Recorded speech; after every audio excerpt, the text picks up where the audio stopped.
Hello बच्चों, आज का जो टॉपिक आप पढ़ने जा रहे हैं संधारित्र। क्या पढ़ने जा रहे हैं? संधारित्र। ठीक है।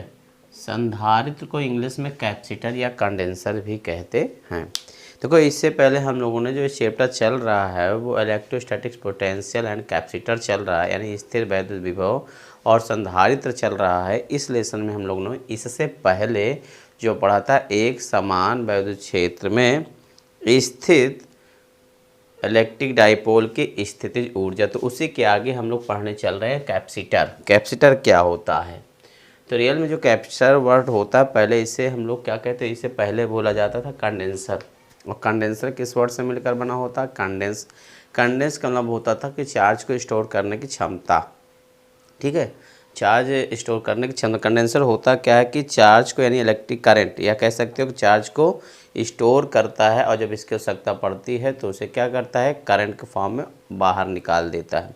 जैसे ही मान लिया जाए किसी टंकी में भरा हुआ पानी को, ठीक है, जैसे किसी टंकी में क्या पानी भरा हुआ है तो ज़रूरत पड़ना तो उसे हम ले सकते हैं। उसी तरह कंडेंसर भी क्या करता है, एनर्जी की स्टोर करता है, और जब ज़रूरत पड़ती है तो इसके हम उससे ले सकते हैं। ठीक है। जैसे बैटरी के बारे में आप लोगों ने सुना हो, बैटरी क्या करता है, बैटरी क्या करता है कि बैटरी पहले इलेक्ट्रिकल एनर्जी को केमिकल फॉर्म में स्टोर करता है, ज़रूरत पड़ता है तो केमिकल एनर्जी को क्या करता है, इलेक्ट्रिकल एनर्जी में कन्वर्ट कर देता है। उसे सेल भी क्या करता है, सेल भी एनर्जी को स्टोर करके ज़रूरत पड़ती है तो इसको भी इलेक्ट्रिकल एनर्जी में कन्वर्ट कर देता है। ठीक, लेकिन दोनों में डिफरेंस क्या है, कैपेसिटर और बैटरी सेल में क्या डिफरेंस है? जैसे मान लिया बैटरी या सेल जो आपका एक निश्चित रेट पर ही करंट देता है। ठीक, अगर मान लिया जाए जैसे घर में इन्वर्टर लगा होता है, इन्वर्टर के साथ कभी बैटरी अटैच होती है, अगर आप बैटरी को बहुत ज़्यादा लोड दे देते हो तो बैटरी का तुरंत डिस्चार्ज हो जाती है। ठीक, या आपको तुरंत ही, यानी किसी निश्चित समय बहुत ज़्यादा वोल्टेज या करंट की आवश्यकता होती तो वो बैटरी नहीं दे पाती, क्योंकि उसकी एक निश्चित फिक्स है, वो 12 वोल्ट की है तो कुछ निश्चित ही करंट दे सकते, उससे ज़्यादा तो नहीं। लेकिन कैपेसिटर में क्या होता है कि एनर्जी हम लोग का किसी भी समय में बहुत अगर एनर्जी की ज़रूरत होती है तो हम क्या कर सकते हैं कि उससे हम किसी भी पर्टिकुलर टाइम पे ज़्यादा से ज़्यादा एनर्जी ले सकते हैं। जैसे मान लिया किसी कैमरा, जो क्या कहते हैं, किसी फ़ोटो का कैप्चर करते हैं या किसी का फ़ोटो खींचते हैं तो क्या होता है, फ्लैश। ठीक, जब खींचते तो फ्लैश क्या होता है, फ्लैश में तेज़ी के साथ क्या करता है, कैपेसिटर चार्ज देता है और करंट फ्लो करता है, जिससे कि वो फ़ोटो आपको ईजिली ले सकता है। जो है वहाँ पे एक पर्टिकुलर टाइम पे एक बहुत ज़्यादा एनर्जी की आवश्यकता होती है, जो एक काम कैपेसिटर ही कर सकता है, बैटरी काम नहीं कर सकता। ये दोनों में क्या होता है, डिफरेंस होता है बच्चों। तो कैपेसिटर है क्या, कैपेसिटर एक इलेक्ट्रिक चार्ज स्टोर करने का क्या होता है, डिवाइस होता है। ठीक, इसे कैसे बनाएंगे, किस तरह से बनाएंगे, इसके विषय हम चर्चा करेंगे। पहले हम इससे पहले बात कर लेते हैं किसी चालक की धारिता कि क्या होती है, किसी चालक की धारिता क्या होती है।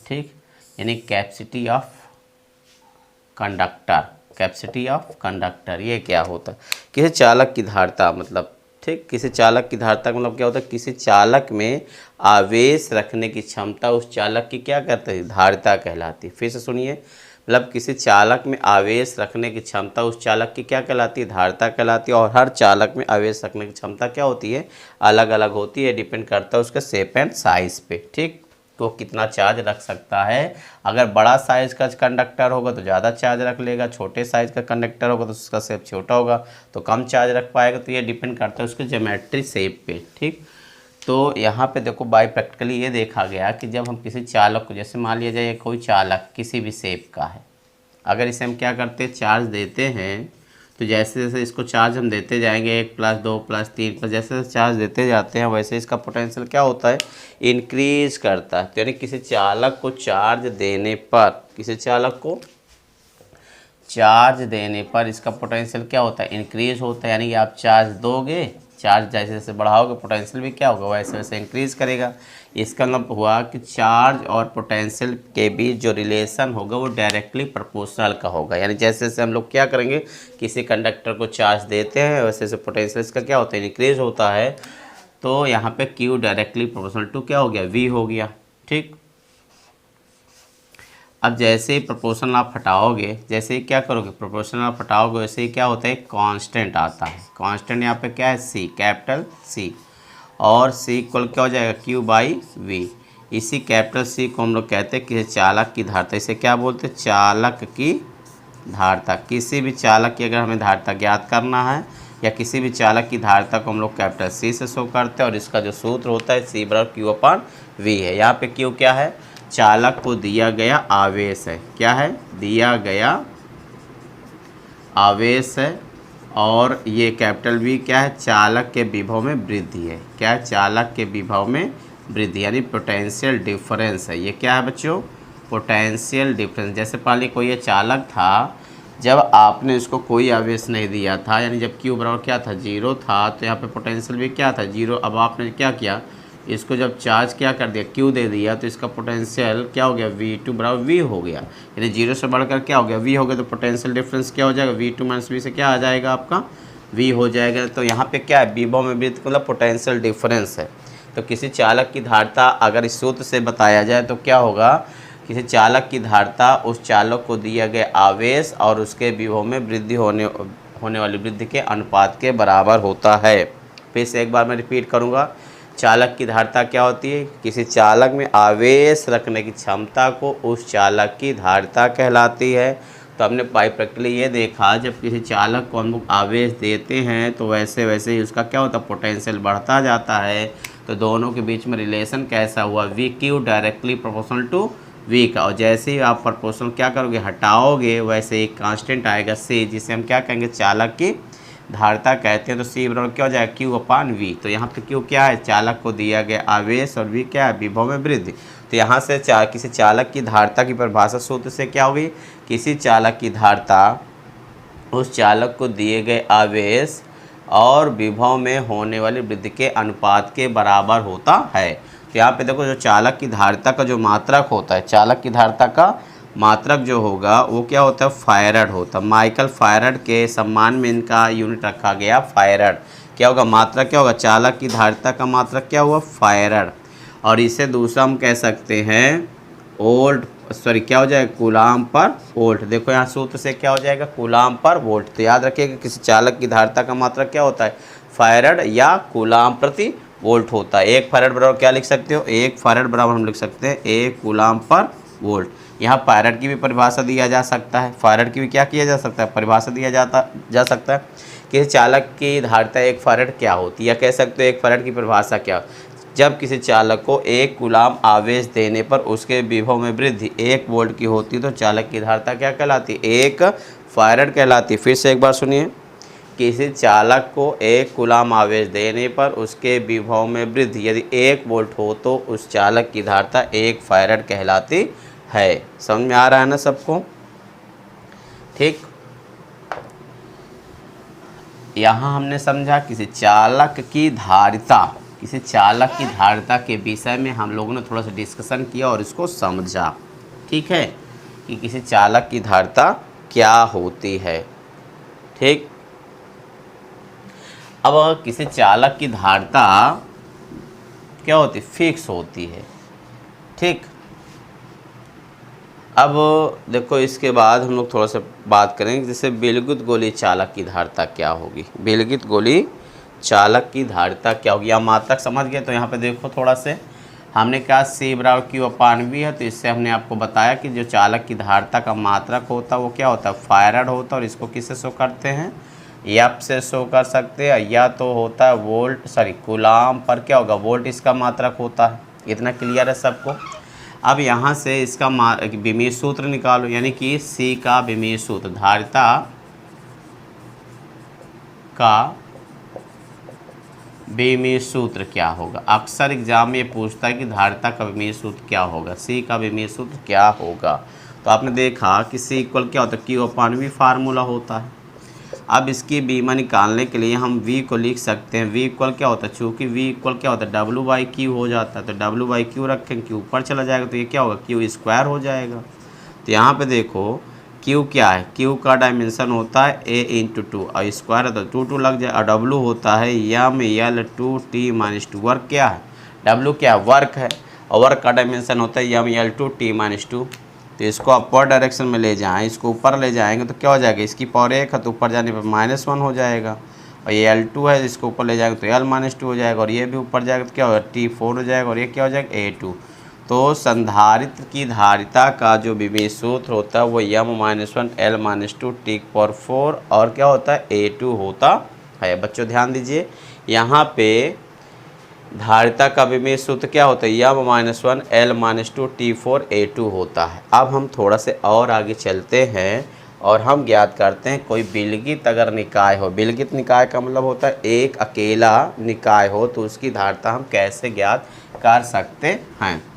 ठीक, किसी भी धारिता या किसी भी संधारित्र की धारिता ज्ञात करने के लिए हमारे पास एक जो बेसिक फार्मूला वो C/Q/V, यानी दिया गया चार्ज आपने कितना उसको चार्ज दिया और उस चार्ज से उसके विभव में कितना वृद्धि हुई, यानी V हम फाइंड कर लें तो ये किसी भी हम लोग संधारित्र या चालक की धारिता निकाल सकते हैं। तो अगली हेडिंग है विलगित गोलीय चालक की धारिता। क्या है अगली हेडिंग? अगली हेडिंग हम लोग पढ़ रहे हैं विलगित गोलीय चालक की धारिता। बच्चों ध्यान देना, अब ध्यान से सुनो। विलगित गोलीय चालक की धारिता का मतलब क्या होता है? Capacitance of A isolated spherical conductor. क्या होता है इसका मतलब? Capacitance of isolated spherical conductor, यानी यहाँ पे विलगित गोलीय चालक यानी एक चालक है, ठीक है, जो विलगित है, यानी उसके आसपास इस प्रकार का और कोई चालक नहीं है, वो अकेला है, और उसकी अगर हमको धारिता निकालना है तो कैसे प्राप्त करेंगे? तो देखो, मान लिया हमारे पास कैपिटल R त्रिज्या का एक गोलीय चालक है। ये कैसा है? चालक है, ठीक है, ये कैसा है? गोलीय चालक है। समझ में आ रहा है? हमने मान लिया कि मेरे पास एक कैपिटल R त्रिज्या का गोलीय चालक है, ठीक। जब मैंने इसको आवेश क्या किया? Q देना स्टार्ट, यानी मुझे इसे किसका कितना आवेश देना है? +Q आवेश देना है। तो क्या करूँगा? Q आवेश को इकट्ठा नहीं दिया जा सकता। जैसे मान लीजिए एक ड्रम है जिसमें, या पानी की टंकी जिसमें 1000 लीटर पानी आता है, तो अगर आप उसको बाल्टी से मतलब उसको भरना चाहते हो तो बाल्टी से तो 1 बाल्टी 2 बाल्टी इस तरह डाल के भरेंगे ना, 1 बाल्टी 2 बाल्टी 3 बाल्टी 3 बाल्टी 4 बाल्टी, इस तरह से उसको डाल कर भरेंगे। इकट्ठा तो उड़ने नहीं देंगे कि भैया 1000 लीटर भरना है तो 1000 की दूसरी टंकी लाए और उसमें पलट देंगे। उसको ऐसा करना तो बड़ा वर्क करना पड़ेगा, आप संभव भी नहीं हो सकता है आपसे कि उठ पाए 1000 लीटर का बाल्टी। तो अब अगर आपको +Q आवेश देना है तो इसको हम क्या करेंगे? थोड़े थोड़े चार्ज में देंगे। पहले मैंने इसको 1+ दिया, यानी 1 इलेक्ट्रॉन निकाला तो 1+ हो गया, फिर दूसरा प्लस इसके पास आएगा तो देखो प्लस क्या करेगा? रिपल करेगा। तो आपने इसको Q आवेश देंगे तो ये आवेश क्या होगा? इस पर एक समान रूप से क्या हो जाएगा? फैल जाएगा। ये +Q आवेश आपका क्या होगा? एक समान रूप से इस पर क्या होगा? फैल जाएगा। क्यों फैल जाएगा? जिससे कि इसके अंदर का इलेक्ट्रिक फील्ड क्या हो? 0 हो, ठीक है। याद रखिएगा, कंडक्टर के अंदर, कंडक्टर की जो क्या होती प्रॉपर्टी होती है, तो कंडक्टर या चालक की प्रॉपर्टी ये होती है उसके अंदर इलेक्ट्रिक फील्ड क्या होना चाहिए? 0 होना चाहिए। तो इलेक्ट्रिक फील्ड 0 हो जाए इसके लिए चार्ज ने अपने आप को क्या कर दिया? इस पर एक समान रूप से क्या हो गया? चार्ज फैल गया। अब इसे अब देखो, चार्ज Q देने पर इस पर विभव क्या आ जाएगा? ठीक है, इस पर विभव क्या आ जाएगा? तो विभव कितना हो जाएगा? विभव V इक्वल क्या होता है? फार्मूला आपको याद है ना? एक विलगित गोलीय चालक जो होता है उसको हम लोग क्या मान सकते हैं? पॉइंट चार्ज मान सकते हैं। क्या मान सकते हैं? Point charge. तो जैसे कोई पॉइंट चार्ज हो और इससे स्मॉल r दूरी पर आपसे अगर विभव पूछा जाए तो फार्मूला क्या लगाते हैं? V इक्वल 1/4 पाई ε0 Q अपान क्या लगाते हो? अगर r दूरी है तो स्मॉल क्या रखोगे? स्मॉल r रखोगे, ठीक है। ये फार्मूला होता है ना विलगित, यानी कि एक बिंदु आवेश के कारण स्मॉल r दूरी पर वैद्युत विभव ज्ञात करने का फार्मूला बच्चों यही होता है। तो यही फार्मूला यहाँ पे यूटिलाइज करेंगे और यहाँ पे स्मॉल r जा क्या हो जाए? कैपिटल R, क्योंकि इसके सेंटर से जो डिस्टेंस है इसका सरकमफ्रेंस का वो कितना है? R। यानी कि इस गोलीय चालक के पृष्ठ पर जो विभव हो गया वो क्या होगा? V इक्वल 1/4 पाई ε0 Q/R, ठीक है। इस चालक को हमने प्रारंभ में कहाँ मान रखा है? इस चालक को हमने मान लिया है कि कहाँ स्थित है? ये वायु में स्थित है, या कह सकते हो निर्वात में स्थित है। कहाँ है? निर्वात में, ठीक।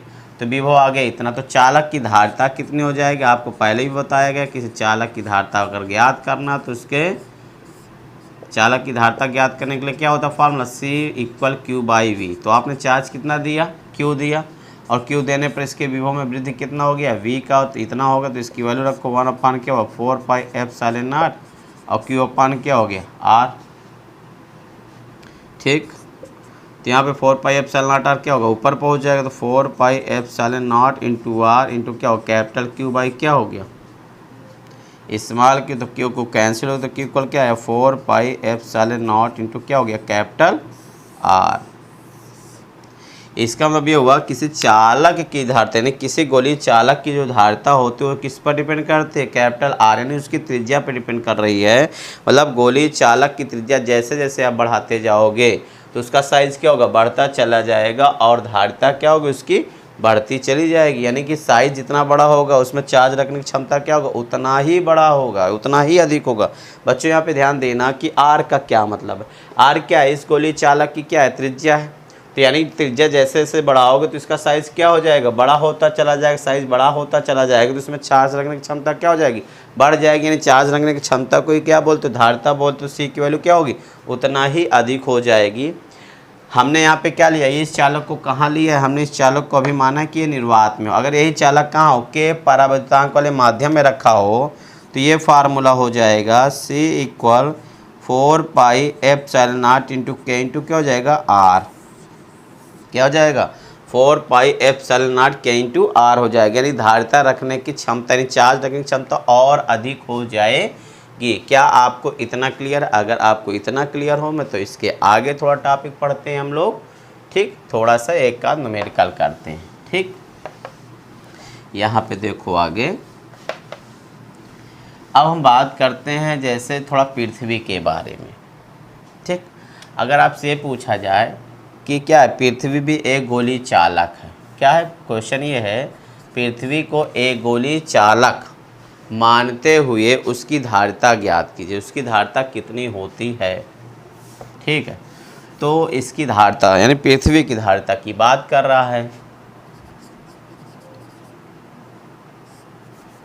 ओरल ऐसा सुन लो, मैंने क्या कहा, पृथ्वी को गोलीय चालक मानते हुए उसकी धारिता ज्ञात कीजिए, पृथ्वी की धारिता क्या होगी। तो अगर हम लोग मैथमेटिकल फॉर्म से देखें तो क्या होता है फार्मूला, C बराबर अभी आपने देखा गोलीय चालक की धारिता क्या होती है 4πε0 इंटू R। ठीक, पृथ्वी की जो त्रिज्या आप लेते हो वो लेते हो 6400 किलोमीटर। आपने क्लास 11 में ग्रेविटेशनल वाले लेसन में पढ़ा होगा कि पृथ्वी की त्रिज्या कितनी होती है 6400 किलोमीटर मान ले, तो इसको मीटर में चेंज करेंगे तो 6.440 इंटू 10 की पावर क्या हो जाएगा 6 मीटर। और यहाँ पे जो 4πε0 आप देख रहे हो, आप जानते हो वी नो दैट 1/4πε0 का जो मान होता है 9.0 गुणे क्या होता है 9। तो बताओ 4πε0 की वैल्यू क्या लिख सकते हो 1/9.0 इंटू 10 की पावर 9। तो यहाँ पे हो जाएगा 4πε0 की वैल्यू यहाँ पे हो जाएगी 1/9.0 इंटू 10 की पावर क्या हो जाएगा 9। ठीक बच्चों, अब यहाँ पे इसकी वैल्यू रखो तो C इक्वल क्या हो जाएगा 1/9.0 इंटू 10 की पावर 9 और इंटू ये हो जाएगा 6 पॉइंट, देखो R की वैल्यू क्या हो जाएगा 6.4 इंटू 10 की पावर 6। अब इसको डिवाइड करोगे तो आ जाए क्या 711 माइक्रोफैरड समथिंग आना चाहिए, इसको चेक कर लेना 711 माइक्रोफैरड आना चाहिए। जबकि क्या है कि पृथ्वी का जो कैपेसिटी है वो इनफाइनाइट होती है, क्या होती है इनफाइनाइट होती है, इतना नहीं एज्यूम, यानी पृथ्वी का जो कैपेसिटी माना गया वो इनफाइनाइट होती है। इसको ऐसे समझ सकते हो कि आपने सुना होगा कि पृथ्वी पर अक्सर बिजलियाँ वगैरह गिरती, बिजलियाँ वगैरह गिरने का मतलब आवेश गिरता है ना, जब बादल कड़कते हैं तो कहते हैं बिजली चमकती है, और वो बिजली क्या होती है अर्थ की ओर आती है, तो अर्थ पर आती है, या कभी कभी क्या होता है पावर से आता हुआ तार टूट जाता अर्थ पर गिर जाता, वो सब चार्ज देते हैं। लेकिन पृथ्वी क्या करती है सभी चार्ज को अपनी ओर क्या करती है स्टोर करती चली जाती है। अगर इसकी क्षमता, चार्ज रखने की क्षमता इनफाइनाइट ना होती तो क्या होता, चार्ज अब तक शुरुआत से लेकर अब तक जितना भी चार्ज पृथ्वी पर आया वो क्या होता, पानी की तरह इसके ऊपर क्या होता, तैरने लगता। लेकिन ऐसा हुआ नहीं है। इसलिए हम लोग मानते हैं कि पृथ्वी का जो कैपेसिटी होती है वो क्या होती है, इनफाइनाइट होती है। और पोटेंशियल को क्या मानते हैं, जीरो मानते हैं। पोटेंशियल को क्या मानते हैं, जीरो। और कैपेसिटी को क्या मानते हैं, इनफाइनाइट। देखो C बराबर Q/V से अगर पोटेंशियल को आपने क्या ले लिया, जीरो ले लिया, तो बताओ Q/0 इक्वल क्या आ गया, इनफाइनाइट। तो अर्थ की जो कैपेसिटी होती है वो इनफाइनाइट होती है और पोटेंशियल क्या होता है, जीरो होता है बच्चों। इतना ध्यान देना, ठीक। 711 नहीं, अर्थ की पोटेंशियल क्या मानते हो, जीरो। और इसका जो है धारिता जो होती है अर्थ की वो इनफाइनाइट होती है, ठीक है। अब टॉपिक आता है जो लेसन का नाम है कैपेसिटर, ठीक। इतनी बातें सब लोगों ने तो अच्छे से समझ लिया होगा। तो आगे अब थोड़ा आगे और चलते हैं और पढ़ते हैं कैपेसिटर क्या होता है, ठीक है। कैपेसिटर क्या होता है, कैपेसिटर एक ऐसा समायोजन होता है जिसमें कंडक्टर की क्या होती है, दो प्लेट होती है परंतु विपरीत आवेश की होती है और एक दूसरे से क्या होता है, अल्प दूरी पर स्थित होते हैं। उसे हम लोग क्या कहते हैं, कैपेसिटर कहते हैं। या दूसरी डिफिनेशन ये बता सकते हो कि कैपेसिटर एक ऐसा समायोजन होता है जिसके आकार में परिवर्तन किए बिना हम आवेश की पर्याप्त मात्रा क्या कर सकते हैं, संचित कर सकते हैं। जैसे मान लिया जाए, यानी ये एक क्या है, संयोजन होता है, ठीक।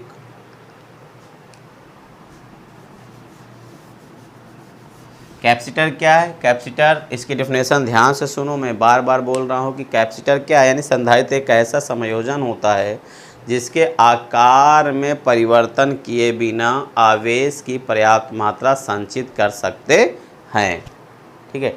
इसका यूज क्या होता है, ये क्या करता है, जैसे हम कैपेसिटर को क्या करते हैं, चार्ज करते हैं, तो ये क्या करता है, अपने पास चार्ज रखता है और चार्ज की फॉर्म में एनर्जी को क्या करता है, स्टोर कर लेता है। एनर्जी को क्या करता है, स्टोर पड़ता है और इंस्टेंटेनियस टाइम पर हमें जो आवश्यकता होती है वो एनर्जी को क्या होता है, डिलीवर भी करता है, ठीक।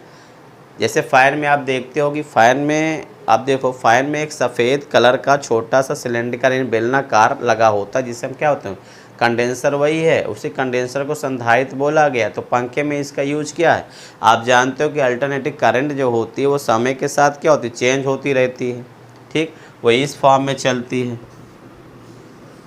ठीक। तो यहाँ पे करंट क्या है, जीरो, और यहाँ पे करंट क्या है, मैक्सिमम। यहाँ पे करंट क्या है, जीरो। जब आपका करंट जो होता है मैक्सिमम से जीरो होता है तो फैन क्यों क्या होना चाहिए, बंद हो जाना चाहिए। लेकिन फैन बंद नहीं होता, क्यों, क्योंकि उस समय क्या होता है, जब करंट आना बंद होता है तो कंडेंसर जो अपने अंदर एनर्जी स्टोर किए रहता है उसी को क्या करता है, फ्लो कर देता है, जिससे कि क्या होता है, चार्ज का फ्लो बना रहता है और पंखे की स्पीड डाउन नहीं होती है, ठीक। तो कंडेंसर क्या करता है, कंडेंसर चार्ज को क्या करता है, स्टोर करके एनर्जी स्टोर करता है और आवश्यकता पड़ने पर उसी को क्या करता है, सर्किट में डिलीवर करता है, ठीक है। अब देखो कैपेसिटर यानी कंडेंसर कई टाइप के होते हैं। टाइप्स ऑफ कंडेंसर क्या होता है इसको हम लोग पढ़ेंगे नेक्स्ट वीडियो में।